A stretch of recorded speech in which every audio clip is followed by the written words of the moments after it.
Hey, welcome back to the channel. In today's video we are going to do a little bit of racing, but this time it's going to be the old school way with the V3 racing wheel. Yeah, there is not a lot of an unboxing going on over here because we do have the box, but it is not in perfect condition. It's kind of a miracle we still had the original box because most of these racing wheels don't have them. So in here we're finding the racing wheels and the pedals themselves. So the pedals, oh man, these old school things where you can just have like no different resistance for the acceleration and the brake itself. It's kind of funny. And here we have the racing wheel itself. And the form factor of this thing is so much different. Okay, kind of cool that we do have an instruction manual with this. That is interesting. Congratulations, you are now the owner of a V3 racing wheels for the PlayStation. Okay, so what is kind of interesting is that we do have this locking mechanism, so you can even tilt it in a certain position. That is kind of the looks, if you ask me. I've never seen it with different wheels. Another thing is also what's cool, you can unlock it and basically pull it out, and also here having different lengths. So this thing is quite the looks when you're looking at the things you can actually do with it. The V3 also utilizes all of the normal controller buttons, having the front-facing buttons over here, the L1 and R2, and even a D-pad. So when it comes to, let's say, everything you can do with it, that's kind of cool.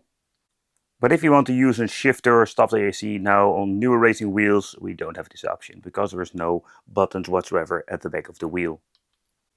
What I did notice with the bottom, we have like a very nice metal plate in combination with very nice rubbery feet for grip if you're having not unless any, let's say, grip metal whatsoever underneath. But the downside is, I'm guessing these were for the suction knobs, but they're not included in the package. But I'm excited. We're going to be starting off with my favorite game. As a child, I always played this particular game, but I was on the Mad Catz racing wheel.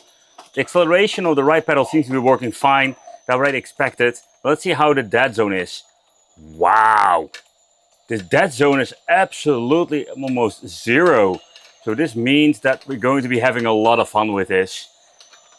I can still remember that this particular game was so cool to play. Woo! Yeah! There we go! Man, this wheel is absolutely awesome. There we go! Woo! Putting the mines down. Oh yeah! Woo! First person view. Also the pedal seems to be working with this one. Oh crap, I messed it up. Oh, this wheel is super sensitive now for this. Oh man, I don't know if this is going to be even fun to play. Can I switch to digital? No, it's automatically detecting. Oh, this is just unplayable. Seriously, like, look at like how much trouble I'm having when trying to steer this car. So that's a little bit of a downside. I don't know if you can change it out if there isn't any wheel configuration going on. This game had some really funky soundtracks. You know, soundtrack is absolutely the soul of the game. So let's get into it. Raja Racer, that was my favorite song. That was absolutely great. I'm still listening it in my car myself. Okay, pedal does work. Let's see how the... Yeah, I was afraid that was happening. The crackling noise of that wheel. I do have the idea that it is slightly better. Yeah, but still very sensitive. And there was no way we're actually like messing with this. Nope, mess it up. Let's see if we can make the turns a little bit better now because it's super sensitive. Yeah, there's no problem whatsoever. Okay. So this is absolutely fun, man. Let's fly away, Dukes of Air style. Oh yeah. So I think this is just a general problem when it comes to the wheel itself. And I mean, particularly when looking at, let's say, how sensitive it is. With Wipeout, it made the game so much fun to play. I really enjoyed myself. But with games like Ridge Racer, making it just unplayable. Okay, I was also surprised how good it were when it comes to the pedals itself. Okay, there we go. Wow, this game works so much better. You can just see how it actually... It's not that crazy sensitive.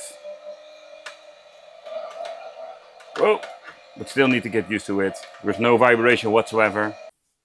I just want to bring you back to a time where racing wheels are not that great. Where I did enjoy myself with Wipeout, all the other parts were absolutely horrible.